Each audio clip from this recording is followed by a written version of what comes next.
One thing that I found out was that I didn't see anybody that looked like me that had the issue.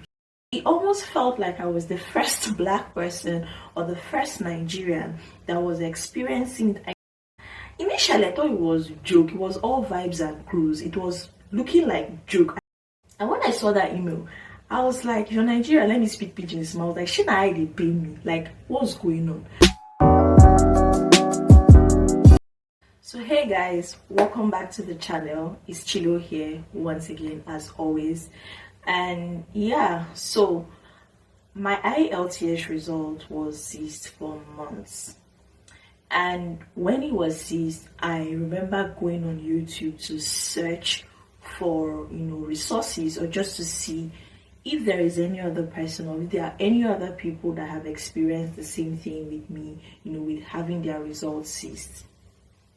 I remember when I was doing that research, it was days, weeks of always checking YouTube, subscribing to newsletters and all.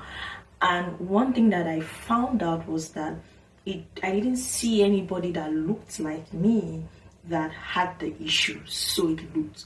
By look like me, what I mean is that most of the people that I saw that were coming out to speak about this thing was Asians, people specifically, like mostly people from India and all.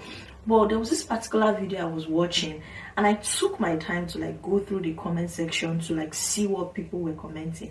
And I was even seeing Nigerian names, other regions, people from other countries commenting that, oh yeah, this happened to me, my own too was seized. And at that point I was like, oh, so I'm not alone, because it almost felt like I was the first black person or the first Nigerian that was experiencing it. I didn't know anybody that experienced it, and so I felt really alone during that phase.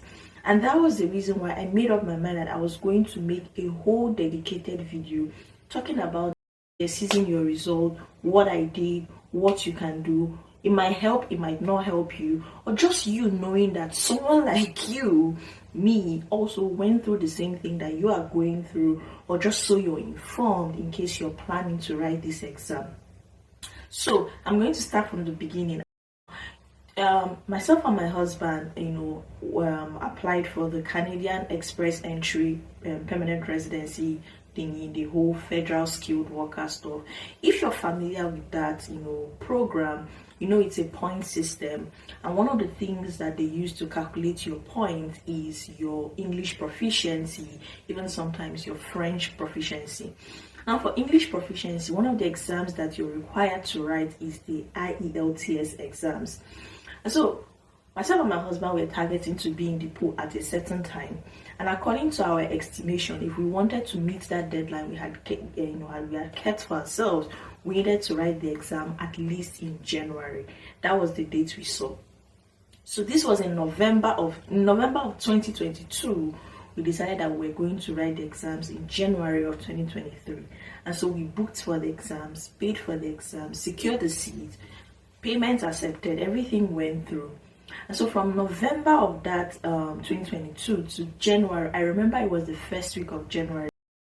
Okay, we wrote the exams, I think it was 4th of January or 7th. I remember it was some sort of holiday. It was still a holiday in the lab then.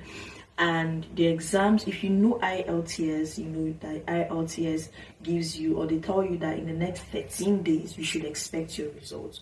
So when you add 13 days there, but I think they said we should expect our results, if I'm not mistaken, 20th of January 2023. Myself and my husband wrote the exam, so we're both anxious, we're both anticipating. We studied really hard for the exams. From November to January, we're studying every day, at least every day, except on weekends, right? January 2023 came. I remember that morning vividly well. My husband was preparing to leave for the day. I was anxious, and he asked me, are you anxious? I was like, who will not be anxious? It's an exam that we wrote now, that kind of thing. So I reached school, I reached the lab. As of 12, as at morning, they had not released it. And as at 12, I think my husband sent his own, and I tried to check my own, or whether I received an email. And the first thing that hit me was that my result was being withheld for scrutiny and investigation. Initially, I thought it was a joke. It was all vibes and cruise. It was looking like joke. I had never, mind you, by this time I had friends, I had people that had written IELTS. I had even written TOEFL before in the previous years.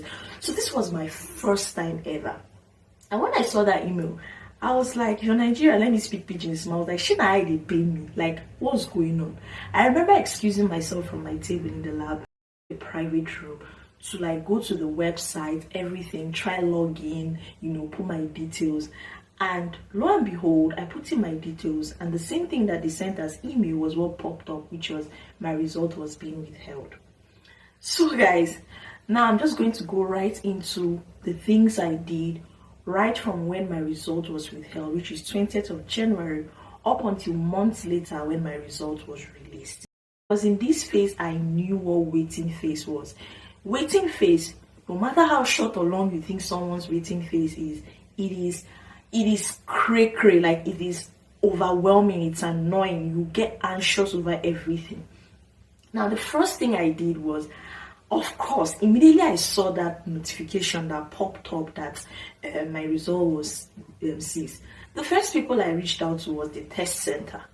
Definitely it was the test center, because they are the only people that I have been in communication with up until, before the exams, even during the exams, after the exams.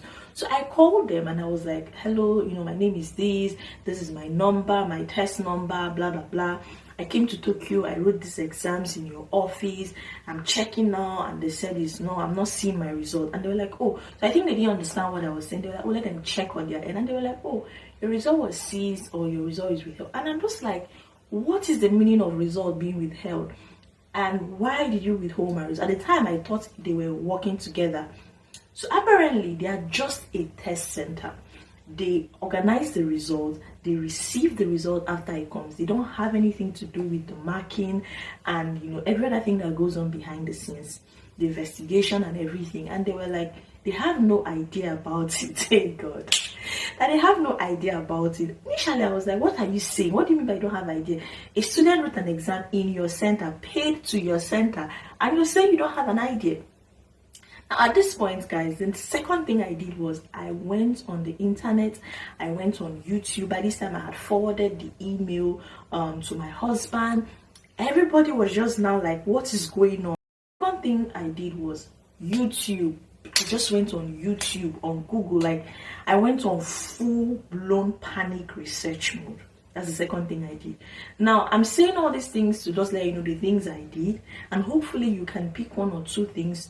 Because I feel like the most frustrating thing in a waiting phase is for them to put you in a waiting phase and then deny you the power to even do anything. That was how I felt, and that was why it felt like at every point I wanted to be doing something, even if it's to call, even if it's to ask, even if you tell me that you're not the one to, you're not in a position to say something or no, but I just knew I needed to be doing something. I couldn't just sit down and wait, because even the way the email was phrased, it looked like I was involved in one sort of malpractice or something, like withheld for scrutiny. That was some really heavy words.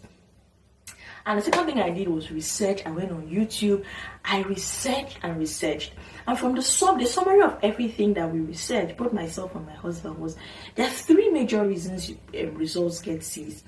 The first one definitely is malpractice. Of course, I knew that was not it for me, because I did not cheat. I did not even sit down near my husband. Secondly, if you know anything about Japan, you know that there's a global image Japan has in international stages, and that is integrity. Put Japan in any other context, but never you put them in a sentence that has to do with them lowering standards or changing integrity. If I did any malpractice, best believe that my script wouldn't have, my paper wouldn't have even left that center. Japan that I know, they would throw itself, like they would tell it to your face to leave the hall. So I knew I didn't engage in any exam malpractice. I didn't even talk to anybody. And the second reason we researched or we found out was that they do these routine quality control checks for like standardization, just to keep IELTS up there in ranking. So they have to do quality control to ensure that their process is free and fair. Invigilators are doing their job. Nobody is marking with any sort of sentiment, all those kind of things. That was the second reason. Of these YouTube videos I watched were Ielts, markers. The last reason they gave was that if you have a large band discrepancy, more like in your speaking, Ielts have speaking, writing, reading, and listening sections. Maybe example, in your speaking you have 9, and then in your writing you have 5. That's a large difference. So it's more like, how can this person speak so fluently and cannot even write anything, that kind of thing. So they hold it back to investigate. So those are the 3 major reasons that people proposed or came up with. And the first reason we struck out, we're like, okay, no, I wasn't involved in malpractice. Even Japan can prove that one. My center can prove it. So that means we were left with 2 reasons. And that was what fueled, a decision we made. In that same email that the center had sent to me saying my result was withheld, the last paragraph mentioned something in the line of, if you have any more information that you think would be helpful or useful for us to carry out the investigation, kindly provide a handwritten statement and send it to this email. The email was like an investigation team kind of thing. So when I saw that last paragraph, the first thing that came to my mind is like, first of all, I don't even know the reason why you seized my results, and you want me to explain myself. If you told me, if in the email you included, or they included something like, oh, you were caught cheating, God forbid, or your band was too much, there was too much difference, I know where I'm attacking my response from. I know where I want to channel, I know how I want to phrase the statement or the handwritten statement. But this one, you didn't tell me anything. I don't even know why my result was seized, and you're asking me for a statement. I mean, that's how I felt. So I didn't know what to do. I didn't even know what to write, even if I wanted to write it. And they gave a 2 weeks deadline, that if you have something to tell them, this should be done within 2 weeks after you receive that email. Anything outside 14 days, they will not take it again. So when my husband saw that last paragraph too, we're like, okay, you know what? We had faith. We know we're just trying to just have faith. And we're like, let's even assume that, first of all, we know it's not malpractice. The next thing that we were now thinking was, maybe it is quality control check, just to standardize their process. So we're like, okay, if it's quality control check, the rational thing is that you will not use your reggae to spoil my blue. I mean, that you're doing a quality control check should not stop my life. So that should not take longer than, let's say, 1 week. And we saw cases like that when we were researching and watching videos. So my husband was like, you know what? Don't write the letter. Like, write the letter is like defending yourself when you did not do anything. So let's chill and wait for 1 week, and hopefully your result. I remember his exact words were, you don't go scatter paper. Don't worry, by this time next week, I will remind you, I will show you. I'll show you that you went as scatter paper, because I actually jacked. It has scatter paper that in 1 week time to come out. So I was like, thought maybe it's quality control. Men and brethren, 1 week later, my result was not released. No email, nothing. I called the center again, and they were like, oh, they don't have anything to do with it. Like they told me previously, if I have issues, I should communicate with the investigations team, or I should send a handwritten statement, blah, blah, blah. Now, when it was approaching the 14 days deadline, my husband was like, you know what, let's write the letter. Write the letter, draft it, but attack it from the angle of, you did too well. So my husband had this school of thoughts. He is still if you ask him, he's still holding that opinion. He's of the opinion that I did too well for a result that was coming out of Japan. Now, you guys already know that Japan is not really an English-speaking country. So we're assuming that the kind of results that come out from their test centers are, of course, not too bad, but maybe not the maximum, not max. People maybe don't max it out, right? So he's of the opinion that maybe that was the first time that kind of score was coming out from the center, and they held it back for investigation. Initially, when he said this thing, I was like, are you sure I did so well? You know how the devil will be bringing thoughts to your head? I was like, I'm feeling like I had too much discrepancy in the band. And he was like, how? The truth is, guys, during my reading and my rehearsals, my practice with the materials, I knew that I had strength in, like, I was doing well in speaking, I was doing well in reading, not too bad in reading, I was doing not too bad in listening. No. Listening, speaking, reading, I wasn't doing bad. But you see, writing, I always have this feeling that I don't write the best, academical, I don't know. My husband disagrees because he's like, I write really well. I've done publications, I write on my social media, Instagram, LinkedIn. People follow me for my write-ups, right? But I was just like, I don't think, IELTS standard, my writing. So me, I was thinking that the other reason people gave about maybe there is too much band discrepancy was my case. More like my writing was too bad and then the other ones were good. My husband was like, no, he has a strong feeling I did well all around. I should attack the letter or the statement from that angle. So I took it in good faith. So this is the second thing I did. Remember I said the first thing I did was call the center. The second thing I did now was draft and write a handwritten statement. Now what I wrote in that handwritten statement, I remember the statement had a template. They actually sent a template. So in that template you put your name, the test center, your exam number, those kind of details for a candidate, and then you give like a body for you to write. And I remember I first started with introducing myself and telling them that I am Nigerian originally. Nigeria, we speak English, it's our official language.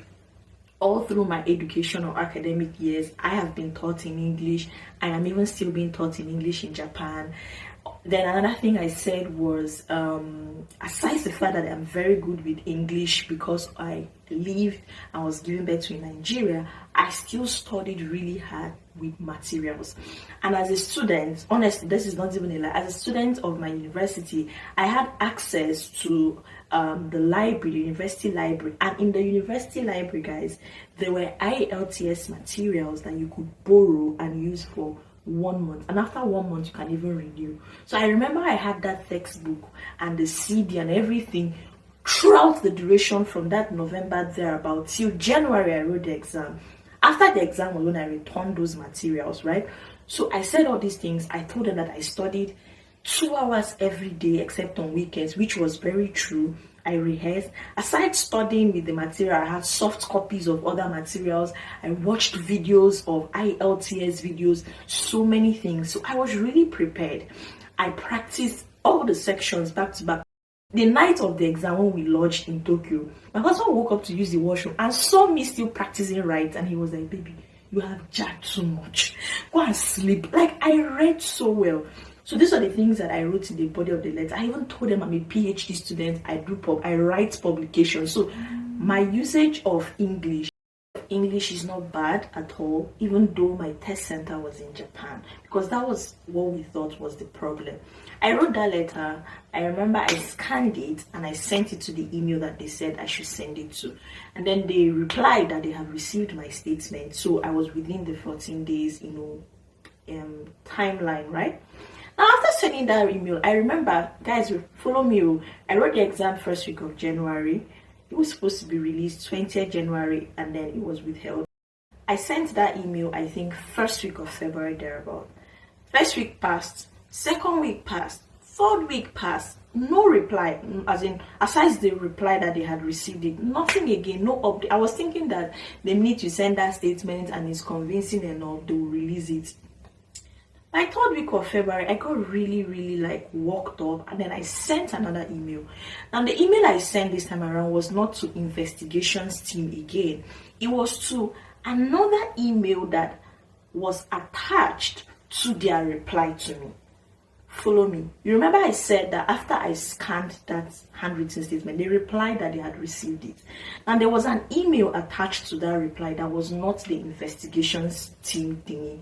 So I sent that email to that other email, this other email to that email, stating that, I remember this particular email, I was trying to make a case. I was basically trying to prove a point that I'm in my last semester of my PhD. I'm making postgraduate plans. I'm making post-graduation plans. I need things to be done before my graduation, and this result is one of the things that is holding me back. What is it? What's going on? And please, can you at least give me a timeline for when I should expect the results? Now, what they replied me was that if I have evidence, like maybe evidence of visa expiration or evidence of, people get conditional admission offer that needs English proficiency for full offer, I should forward it to them. That would help them to come up with something or thereabout. So at that point, guys, I did not have any evidence because we're not even in the pool yet. We had not created a profile. There was no evidence that clearly states that it's just IELTS holding. Third point I feel will help someone out there: if you are using your IELTS for something like renewing your visa, is clearly stated that you need your result before this, you can send that as an evidence. Or you're using it for admission purposes and you have a deadline to meet, you can send them. But for my case this time, I didn't have any of those things like evidence. Because of that reply, I could not send any other email, and this was last week of February, and that was the third, I think, and last humanly possible thing I could do. So the things I mentioned: I called, I sent the handwritten statement, and then I sent emails to like later on. And the fourth thing I did, this one is, if you're a Christian, definitely, guys, I won't even cap, I prayed a lot. And the honest truth is, I was at that point in my life that it felt like I was stuck. Everything will go, reach a point, stop. Go, reach a point, stay. Like, that was how I felt. My IELTS was seized.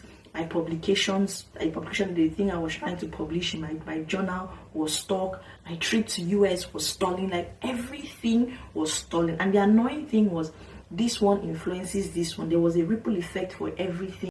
My publication had a ripple effect on my trip to US, and then my IELTS had a ripple effect on our permanent residency journey.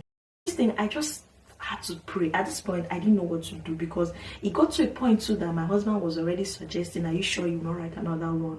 And I remember the day he said that thing, I was like, write which another one? Hey God. I also felt like, what is the guarantee that if I write another one, they will not seize it? Of course, I saw people that said they wrote another one and then, they got the score they needed and blah, blah, blah. But I was not in that space. I had returned the textbook. I was done jacking. I was done reading. I didn't want to go through that again. Travel to Tokyo. Like, I was just tired. And coincidentally, that February ending was Hallelujah Challenge. Guys, I have been following Hallelujah Challenge, Pastor Nathaniel Bassi, since 2017. To the best of my knowledge, since I was in Nigeria. So it started, and that year I was just like, this 2023, it was February, I think, ending. I was just crying. I was like, God, what is going on? I'm feeling stuck. What is going on? I just cried. The Hallelujah Challenge finished. Was it ending February or beginning March? I can't even remember again. I left it all to God. I was just like, whatever, what will be, will be. And then last week of March thereabout, I was in the lab, I can't forget, and I got this email saying investigations was over. That's from my test center, and my result was ready. My result was out.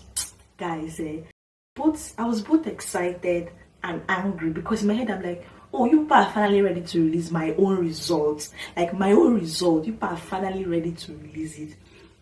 I rechecked it, and just like my husband said, I maxed out. By maxed out, of course, I didn't get 9. The highest score is 9. I had an 8.5. But my husband still strongly believes that the original result was a 9. And possibly they had to pass it through so many invigilators, so many examiners, back, forth. And that's how he got reduced to 8.5, because he was like, I'm so sure you got a 9. Now, I will also forget to add that at this point, we called people. He had a friend that said, oh yeah, his cousin had her results seized, and it also had to do with her doing very well, something that, like, it's not always the case that you did too well and that's why they seized it.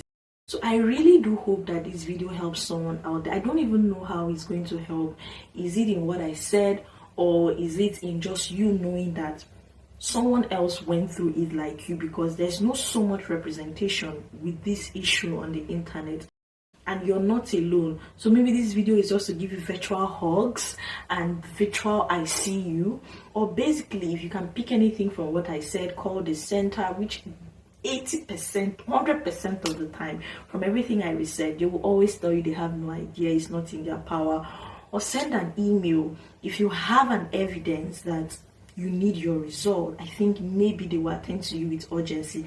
I didn't have an evidence. So if you count it, it means my result was seized for about 2 months plus, because I wrote the exam. It was supposed to be released 28th. It was released around March ending. So just 2 months, a little above 2 months. But guys, it was the toughest, longest 2 months of my life, because it felt like 2 years. Yeah, I promised myself I was going to make a whole video dedicated to this thing, because I know the frustration.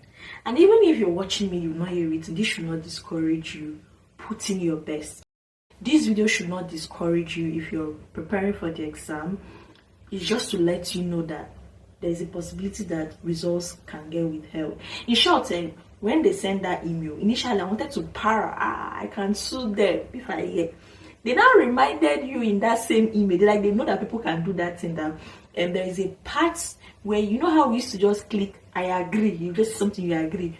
In the place for when you're about to pay, they said, they mentioned something the line now, things can happen that your result is not released after 13 days, do you agree? So me, I did not read that part. I shall know that that was now what they are holding on to, that you signed and you agreed that this is a probability that could happen. So that's just it. And then lastly, just hope. There is really nothing much you can do at this point. I saw people who said their results were seized for months. I mean months, spanning to 6 months. I saw people that said they had to give up and go and write another one. So I'm not praying that's your case. I'm not praying that happens to you. But definitely, there's really nothing much you can do if you've done all these other things. Thank you guys so much for watching, and thank you so much for the support on this relocation series. I hope you're picking a thing or two. You guys know I'm not just someone to do vlog. I hope you're picking a thing or two, and I hope that this series is helpful. See you next time on Chilotalks. Bye for now, guys.